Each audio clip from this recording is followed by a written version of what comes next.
Universal basic income, paying citizens a stipend to help them survive. Why not? I mean, who doesn't want $1,000 a month? Is this a trick question? Wait, is this a trick question? Who's tricking me? Why are they tricking me? Oh my god, how unfunny is this guy? This is like that guy you see at that party that tries to make jokes and make people laugh, but it's so embarrassing, you just gotta shake your head and be like, oh my god, what is he doing? Wow, this guy's horrendous at comedy. But what's up guys, Alf here. AJ Plus made a video on UBI and Andrew Yang, so I thought I'd go through it and ask you all to join me on this journey. I'm Matt Lieb, and today we're looking at the issues with universal basic income. Specifically, how it could be used as a way to gut the social welfare state and uphold an unjust economic system. Or it could make it less unjust. I mean, that's a pretty ridiculous thing to say. This guy's most likely communist, so he thinks capitalism's unjust. But I mean, it could be corrupted, but you can do things to offset the corruption, like the UBI program Yang is trying to propose. And before you say anything, Yang Gang, yes, I've been to Andrew Yang's website, which at this point is just a sweepstakes to win $1,000. Holy shit, was that a joke? Did you notice how they stopped the music right before he said, you know, it's just a sweepstakes to be $1,000? Is that like supposed to be a joke? You know how like comedy trailers do that? And it's really cheesy. It's been overdone. So it's like they're doing that here to try to think, you know, make you think it's a joke and you laugh, but it's not funny at all. He didn't even laugh or seem to make a joke, so it's really weird. But yeah, no, his website's not just a sweepstakes. It's the same website it was before then, just with that added on. So it's just a stupid statement to even say that. And yeah, I signed up, all right? I really like money. Well, at least he admits he's a hypocrite. I guess that's one point for him, somewhat. This episode isn't just about Democratic presidential candidate, philanthropist, and former tech worker Andrew Yang, although the energy around him is a bit overwhelming. And by overwhelming, I mean culty. Like if the Manson family were techies. Oh my god, they did it again. They stopped the music, and it was such a bad joke. What? It's like they're trying to tell you when to laugh. It's so bad. I'm gonna end up bringing this up multiple times in this video, how bad this guy's comedy is, because it's shockingly bad. The Yang campaign kind of feels like a drug dealer, except instead of pushing meth, they're pushing math. Hey man, I recently tried math. It's like, it makes you feel super powerful and like real smart. I'm smart too. Also, what if everyone had $1,000? Like you get $1,000, you get $1,000, we all get $1,000. Dude, I was thinking about it. It's pretty good. Seriously, does anybody find that funny? Like, if you found that funny, that made you laugh, and I don't mean laugh at him, I mean like the joke made you laugh, but please let me know, because I don't think anybody finds that funny, unless they're like 12 years old or something. They're fervent, especially over Yang's plan to give every American, regardless of income, $1,000 a month. Just watch this video shared by the official Yang campaign. I want $1,000 a month, $1,000 a month. I'm not gonna play that whole video because you can look it up and watch it anyway, and it doesn't really matter. Not part of this video. But what's wrong with people being really excited about supporting a candidate that they really like and they think his ideas are good? People are making songs about it. People are making videos about it. The Yang Gang is very fervent, like you said. But there's nothing wrong with that. You know, TYT pushes Bernie all the time, and I'm sure AJ Plus does too. So, you know, I mean, in this video at the end, you'll see it. They push Bernie and Warren. So what's wrong with that? They're doing the same thing. Like I said before, they're a bunch of hypocrites. Dividend. I love rap. What? What was that? Oh my god. Why does that eagle look like it's pleading with the viewer? Don't buy it. Why are you watching this Gen Z bullshit? Run! Dude, this guy just hit the pinnacle of corniness. Like, holy shit.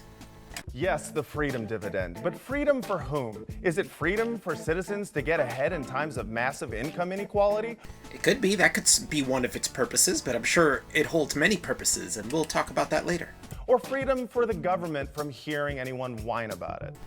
Well, if people got ahead from massive income inequality, then yes, the government wouldn't have to hear about it because there'd be nothing to complain about.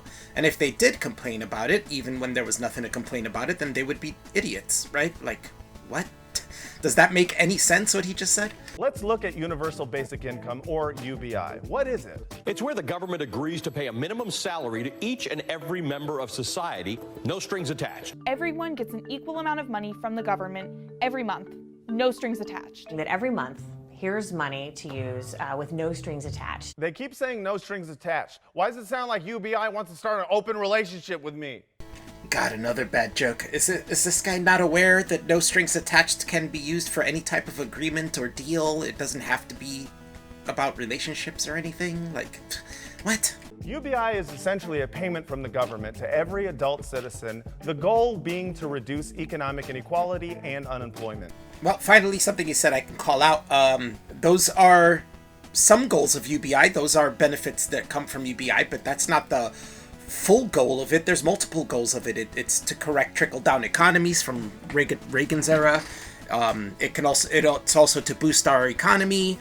But there's multiple reasons. You can look it up. It's easy to find on his website, and he explains all the benefits that come from UBI. There's multiple things that it helps. It's not just to offset income inequality and stuff like that. Those are just byproducts of what happens when you give people a floor.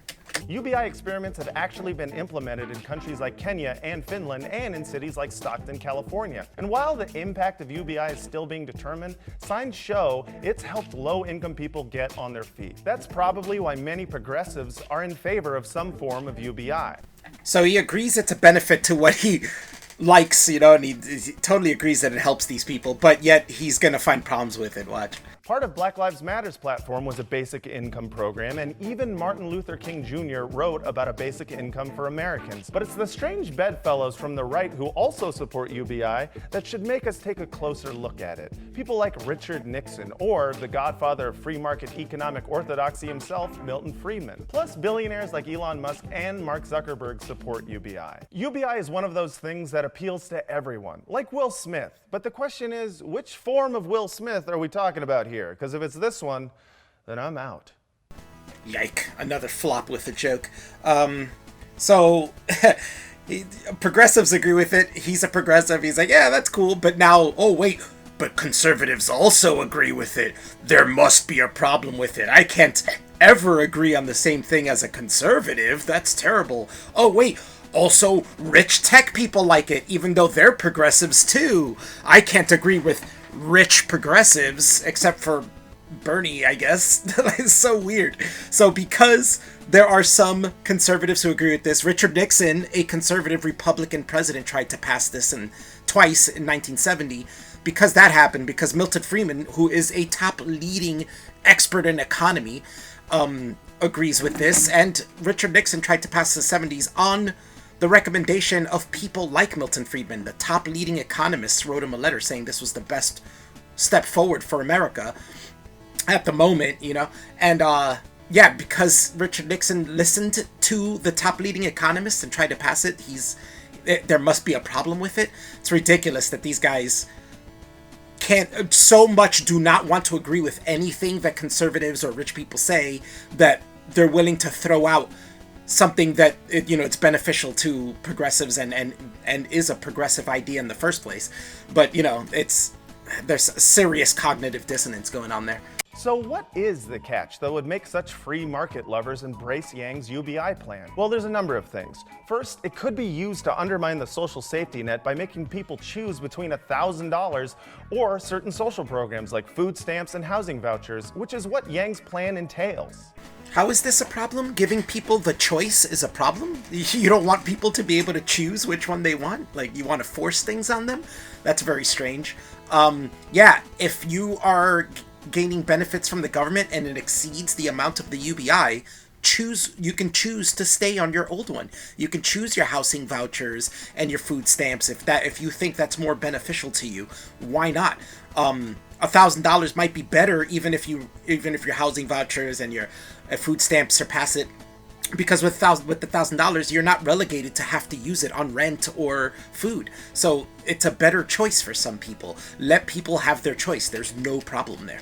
We're already spending hundreds of billions of dollars on 126 existing welfare programs, which would be largely consolidated. A lot of that would get replaced by this dividend because people would vastly prefer $1,000 in cash. So wait, you're telling me people would have to decide whether or not to keep accepting food stamps or take the $1,000 a month? That's some seriously bummer math. No, it's not. It's good math.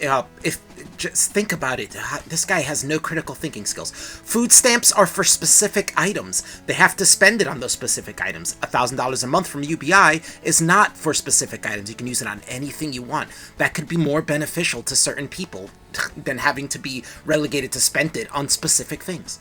This plan assumes that I'm good at budgeting, and I once tried to wait out strep throat so I could afford Red Dead Redemption 2, so I'm dying. Ha ha ha ha, I made it funny, ha ha ha ha, yeah. God, this guy's jokes are fucking cringeworthy, man, it's so bad. But, yeah, why is it the government's fault that you can't budget? That's your own fault. They're not there to, but they don't budget you now. So why is it, how does it make any difference? God, that's such a bad point. Implementing UBI in this way would be a step toward what Republicans and libertarians dream of doing, chipping away at what's left of our country's social safety net, a system that's in place to help the neediest. Rather, this one-size-fits-all solution ignores different needs that different people have, not to mention the cost of living in different places. $1,000 can get you a one-bedroom with a walk-in closet in Kansas City, while $1,000 in San Francisco can get you the walk-in closet. That's about it. Well, there's no problem with chipping away at the welfare system, since one, it's a choice, so it's fine. Like, you could choose to stay on that if you want, and two, they're getting $1,000 a month. Like, it offsets it. What are you talking about? And in fact, some of the money to go into that comes from the consolidation of welfare from the people who choose not to. That makes no sense. Also, yeah, it does go a long way different places, but $1,000 a month will sure help you move out of that expensive city you're living in and move to a place with maybe more opportunities, that it's cheaper for you to live in. It gives you more choice. There's nothing wrong there. If you use some critical thinking skills, you may have come to that conclusion.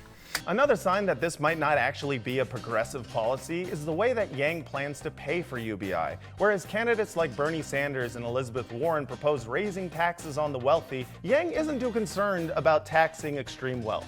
To me, the focus on income taxes is not the right way to go, and I'm going to use Jeff Bezos as an example. So Jeff started Amazon. He has over $100 billion in Amazon stock. Hasn't sold any. Right. And so there's no taxable event. So a wealth tax. No, so I think a wealth tax, too, is not the right way to go. I love how the guy whose campaign slogan is math is suddenly stumped when it comes to percentages. I don't know how taxes work. What am I, a mathematician? Instead, Yang proposes a value-added tax on consumer goods, which is a regressive tax because it would mostly fall on lower-income Americans who can least afford it. And he basically admits as much. The knock on it, which is accurate, is that people with lower levels of income spend a higher proportion of their money on various consumer goods, and so a value-added tax proportionally hits them harder. Essentially, the very same people who would benefit the most from a UBI would be disproportionately paying for it, which kind of sounds like a wealth transfer to the rich. Oh man, what? Have you done any research on this? He's quote mining here, by the way. He's taken it out of context. It's only obvious that if you're adding a value-added tax on products, rich people are going to pay the most in this because they buy the most expensive products. They buy yachts and Lamborghinis and, and mansions. They're spending tons of money. He talks about Jeff Bezos not paying taxes on stocks. Yeah, fine, but he's spending it in other places. He's spending his money on other things.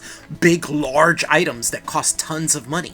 Therefore, the percentage would bring in more money than a low-income person buying low-income products. Like, what? On top of that, Yang has stated many times that he's not going to add the VAT to non-luxury items and necessities. So that's what poor people spend most of their money on. They spend it on food. They spend it on clothes. They won't be taxed for those things. So the disproportionate amount of money coming into this for UBI is going to come from rich people making huge purchases. It's going to come from corporations buying factories and loading up their factories with machines and tools and whatever they need to make these products. That's where this money comes from. That's who's going to be paying the value-added tax. It's the same percentage for everybody, but it only makes logical sense that if it's the same percentage for everybody, the people who spend the most money are going to be paying the most. Duh. So now, who's the person who's bad at math? Andrew Yang or this guy? What an astonishing display of Dunning-Kruger effect, where He's saying Andrew Yang doesn't know how to do percentages. Meanwhile, he just displayed that he doesn't understand percentages, and not understanding that if you spend more money, the percentage, a certain percentage of that would be more than if somebody who spends less money. Like, fucking ridiculous. Yang's UBI plan is basically to buy you off so you no longer seek certain government benefits and claims that it's somehow better. It's like when you were a kid and your parents said that they were gonna give you an allowance, and right before you got excited about it, they were like, also, we're gonna stop raising you. What? You want the government to raise you? How does that make any sense? Like, the government should not be raising you. All it does is it's not giving you an allowance. Well, I guess it's kind of like an allowance, but it's not in that sense. It's giving you a bottom economic floor to work on. If you don't want it, you don't have to have it. You can keep your welfare stuff. He's keeps ignoring the fact that it's giving you a choice. It's like he's making it seem like you're being forced into UBI when you're not. It's a choice. But then he also says that, you know, Yang's basically buying you off so you no longer seek government assistance. Well, isn't that a good thing? If he's buying you off, then you're getting the money and you don't need government assistance. What is this guy talking about? He makes 0 sense. Tech titans are some of the biggest proponents for UBI. Facebook's Mark Zuckerberg has said it's a way to encourage entrepreneurs to start businesses and have a support system to fall back on if they fail. Other tech billionaires say it's the best way to protect American jobs, a quarter of which are being lost to automation. This is really like the scariest problem to me, I'll tell you. Because what's going to happen is robots will be able to do everything better than us. I'm including, I mean, all of us. I'm not sure exactly what to do about this. Yeah, those are all good points. You mean other than make $1 billion off of it? Is that what you're talking about? Wait, why does it sound like a bot stole Grimes away from Elon Musk? Bruh, did you get cucked by her drum machine? Hey, Grimes, let me holler at you. You look fly.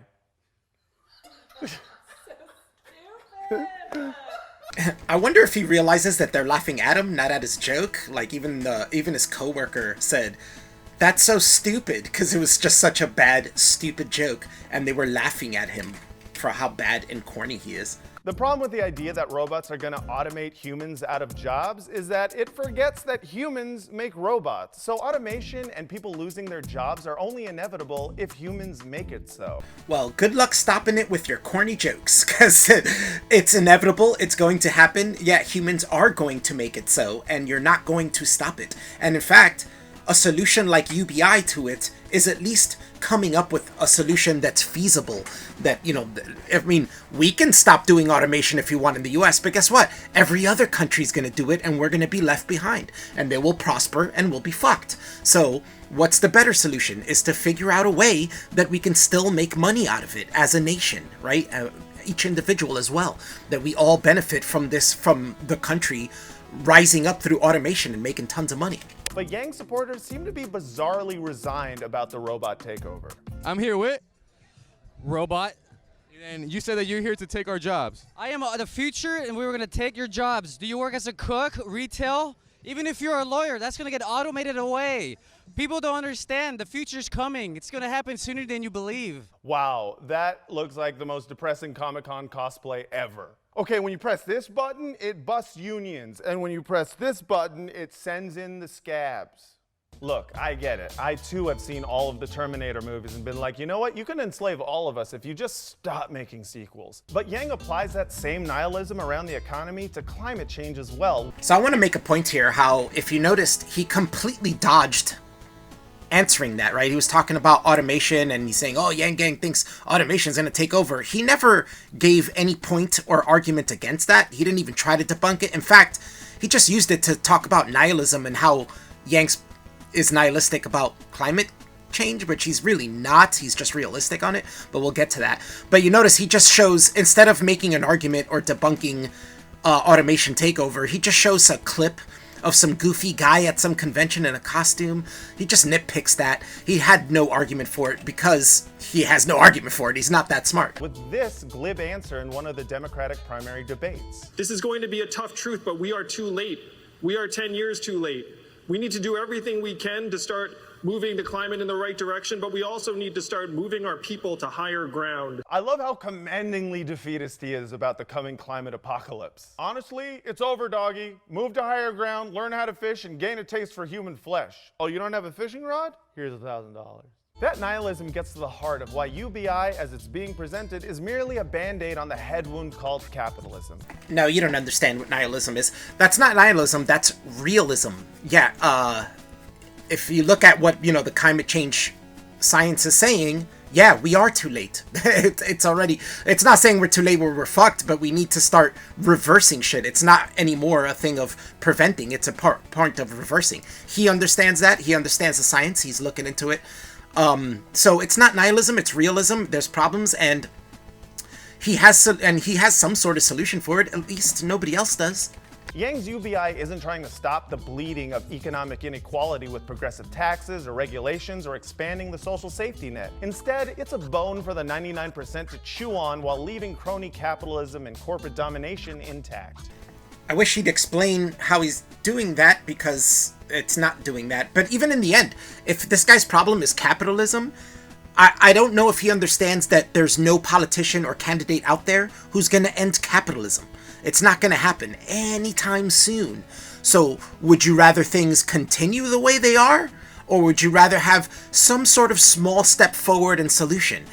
This guy's critical thinking skills suck. UBI isn't going to benefit the 99%. It might benefit them somewhat, but it's going to benefit the entire country.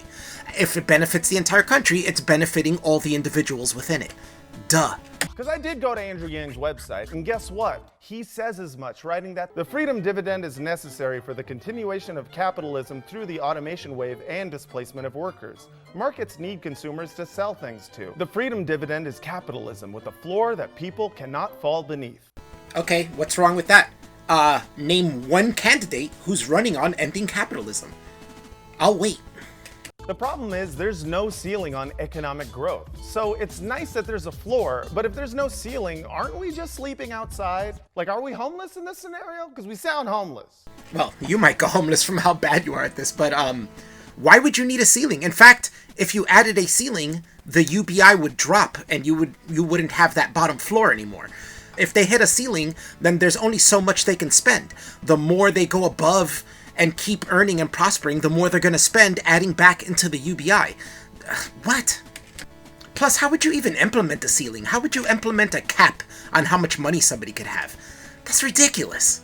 This form of UBI to me sounds like revolution insurance for the rich. It's a fund that pays us just enough to choose an Oculus Rift over a guillotine. All I'm doing is presenting you with a choice. Here's my head, or here's $1,000.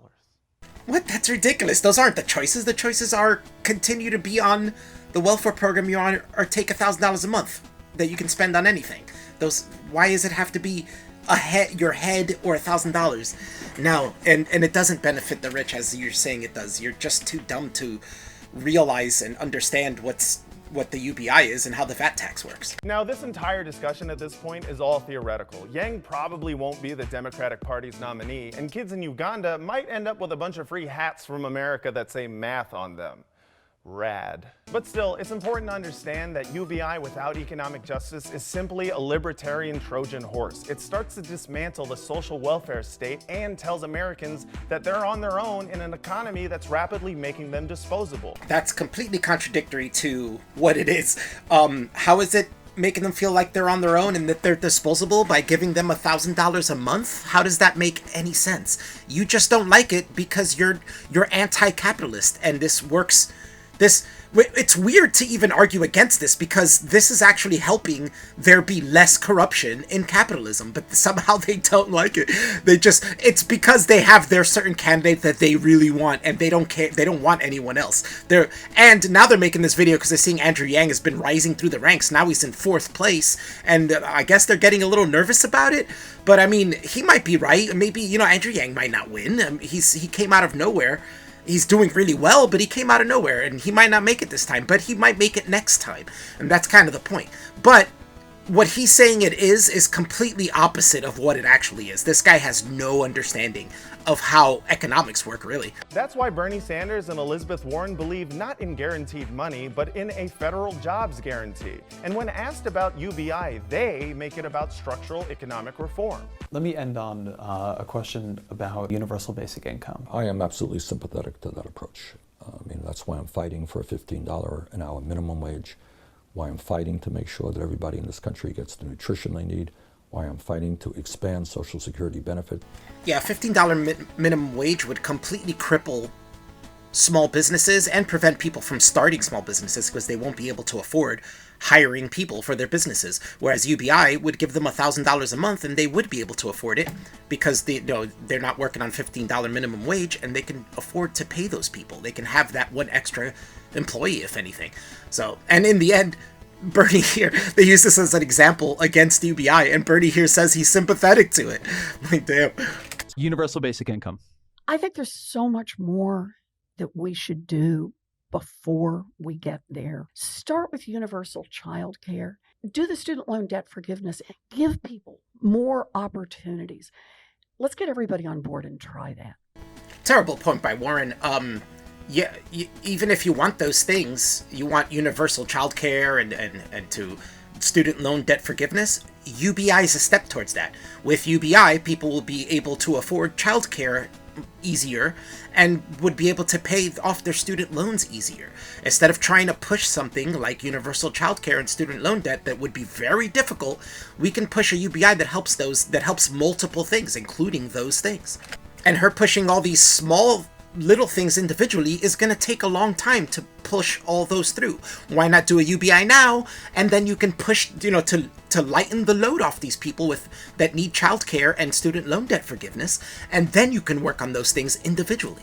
If we believe we have the power to organize and make an actual change, we don't have to cede our jobs to robots, our benefits back to the state, or move to higher ground to avoid climate change. But unfortunately for your point is that all those things are going to happen. Too bad. Cause sure, getting that bread sounds dope, but it doesn't really matter if you can't get actual bread, does it? And why can't you get actual bread? He never explains this. This is the end of the video, so he just makes a point without explaining it, and I have no idea how to debunk it, well, except saying that yes, you do get bread. You get $1,000. You can get $1,000 worth of bread if you want. A month. Hey everyone, thanks so much for watching News Broke. This was a very fun piece to do. We did a lot of research. You did a lot of research and zero critical thinking skills, quote mined, all types of stuff, tons of cognitive dissonance and fucking a Dunning-Kruger effect going on here, man. And oh look, you're trolling us. You should be trolled. So what are your thoughts on UBI? I know that we have a lot of progressives who watch this channel who believe in some form of UBI. What do you think the best method is to actually achieving a universal basic income without completely dismantling the social safety net? It doesn't dismantle the social safety net. It actually broadens it and makes it you able to use your money where you want instead of being relegated to a certain thing. So, yeah, instead of it dismantles it and makes something better. My name is Matt Lieb. Please don't say you're a comedian. Please don't say you're a comedian. Follow me on Twitter at Matt Lieb or on Instagram at MattLiebJokes. Fuck. Thanks so much for putting up with me. So yeah, in closing, this was a complete anti-capitalist propaganda piece. They don't really have any arguments against Yang per se. They just want to push their propaganda. It's straight up what it is. You can tell the whole thing was, his whole point was he doesn't like UBI because it doesn't get rid of capitalism. It works within capitalism, which is dumb because, like I said, there's no candidate running on ending capitalism, so you'd think they would want to vote for the guy who's trying to soften the blow on people of the errors of capitalism, which I don't agree. I agree with capitalism. But, I'm talking from his point of view. You'd think that he would say, well, this softens the blow, let's go on this, and then we can continue to build on that to try to end capitalism. But, he's not smart enough for that, I guess, and he wants to go with people who are actually not going to help his cause, people who are going to make, like Bernie making $15 minimum wage, which is going to cripple small businesses and people who want to start small businesses in the future, and Elizabeth Warren, who's focusing on these individual things that can be helped by UBI now and soften the blow, as opposed to, taking forever to try to pass these little individual things, And on top of that, all those individual things are going to have us be taxed more and more for each of those in order to provide those to people, whereas the UBI is going to tax people in one percentage just once, you know what I'm saying, for each, well, not just once, but for each transaction, and, that would be good for everyone for everything, because you can choose to use it on what you want. You can use it on childcare, you can use it on student loans, you can use it on, health insurance, whatever you want to use it on. That is a better solution. How does this guy not get that? But anyways, let me close this out. Thanks, guys, for watching. This was a tough one to deal with. But, yeah, oh, God. And mostly because of the jokes. The jokes are so bad. They're like 6th grader jokes, you know? They're the only people who would laugh at this is people who watch, like, Nick Jr. and shit, right? But, alright, yeah, it's AJ+. What do you expect, right? But anyway, thanks for watching, guys. Peace out. Yeah, I gotta sing along and on.